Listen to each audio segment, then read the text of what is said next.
الرحمن الرحیم قال اللہ تبارک و تعالی فی القرآن المجید والفرقان الحمید ما کان محمد ابا احد من رجالکم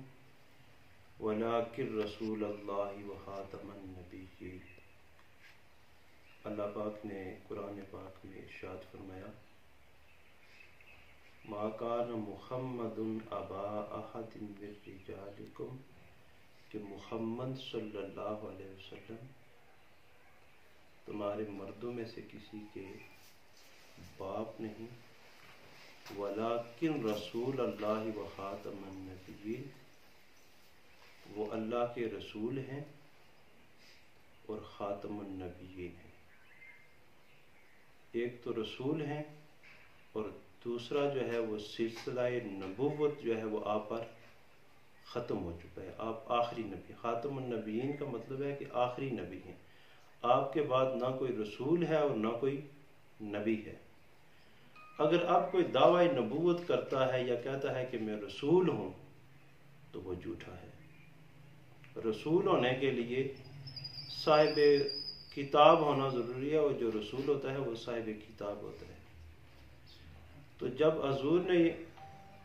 یہ بھی فرما دیا کہ میں آخری نبی ہوں اور میرے بعد کوئی نبی نہیں ہے،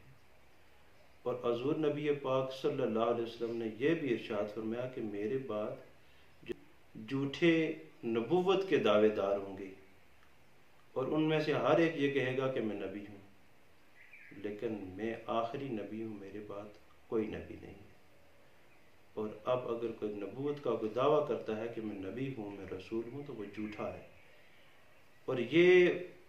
جو ہے مسئلہ نبوت کا جو ہے یہ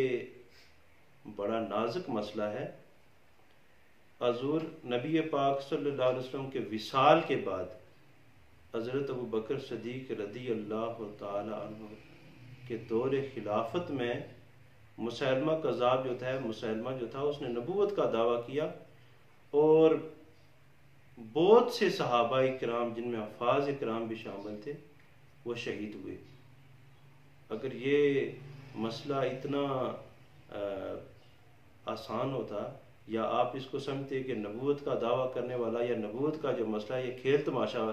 ہے، یہ کوئی کھیل تماشا نہیں ہے یہ، اور اتنے بڑے صحابہ کرام جو ہے انہوں نے جو ہے قربانیاں دی اور اس کے خلاف جہاد کیا، اور یہ بہت جو ہے وہ نازک مسئلہ ہے۔ اگر اب کوئی بندہ نبوت کا دعویٰ کرتا ہے اور رسول ہونے کا دعویٰ کرتا ہے تو وہ جھوٹا ہے، اس کو نہیں ماننا چاہیے، کذاب ہے، وہ دجال ہے، ایسے آدمی کو نہیں ماننا چاہیے۔ اور حکومت وقت کو چاہیے کہ اس طرح کا اگر کوئی فتنہ برپا کر رہا ہے کوئی شخص، تو اس کے خلاف فی الفور جو حکومت کی جو ایجنسیاں ہیں ان کو کارروائی کرنی چاہیے، کہ ایک تو وہ اسلام کو نقصان پہنچا رہا ہے، اور دوسرا وہ اسلامی جو حکومت ہے اس کو وہ چیلنج کر رہا ہے۔ تو ایسے فتنے سے ہمیں امت مسلمہ کو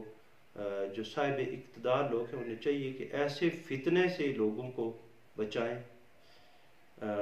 جس طرح دیکھیں کہ مرزا غلام احمد قادیانی نے جو دعوی نبوت کیا تھا، تو میں نے ایک اس کے آگے جو ماننے والے لوگ ہیں ان کا میں نے ایک پمفلٹ پڑھا، تو میں نے اس میں دیکھا کہ انہوں نے قرآنی آیات کو نقل کیا ہوا ہے اور ترجمہ جو ہے وہ غلط کر رہے ہیں نیچے اس کا۔ تو جب ایک آدمی جو ہے وہ جو دین کا علم نہیں رکھتا، تو جب اس چیز کو وہ پڑھے گا، آیت اوپر وہ پڑھے گا اور نیچے اس کا ترجمہ جب پڑھے گا تو وہ ضرور گمراہ ہوگا۔ تو لوگوں کو چاہیے کہ ایسے لوگوں سے دور رہیں، اور حکومت وقت سے بھی اپیل ہے کہ اگر کوئی بندہ اس طرح کی حرکت کرتا ہے تو اس کے خلاف فی الفور کارروائی کی جائے۔